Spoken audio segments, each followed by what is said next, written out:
तर इथे पाहू शकता थोडीशी जागा करून घेतली गार्डनमध्ये आणि थोडंसं खणून घेतलं आणि दगडी दगडी बाजूला काढून टाकली. ही पहा अशी दगडी लावून घेतली सगळीकडे, एकसारखी सगळीकडे दगडी लावून घेतली वरची मोठी मोठी.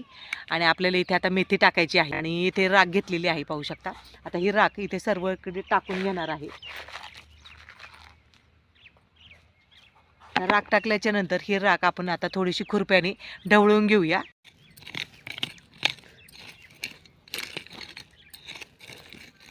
पाहू शकता सगळीकडे राख ही पसरून घेतलेली आहे. ही 10 रुपयाची पुडी आणलेली आहे. आता ती आपण लावून घेऊया. अर्धीच पुडी लावणार आहे कारण काय अर्धी पुडी बसून जाईल.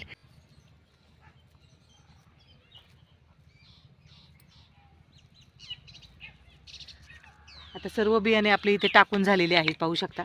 आता खुरप्याने आपण थोडंसं ढवळून घेऊया. खुरप्याने थोडंसं हलवून घ्यायचं म्हणजे माती अडवतात. तर मेथी टाकून झालेली आहे. आता पाणी सोडूया आपण. गावचं नळाचं पाणी येतं त्याच्यावरतीच आपण थोडीशी मेथी टाकलेली आहे. आणि थोडंसं कमी प्रेशरवरतीच पाणी दिलं की मग बी जिथं आहे तिथंच रुजले जातात.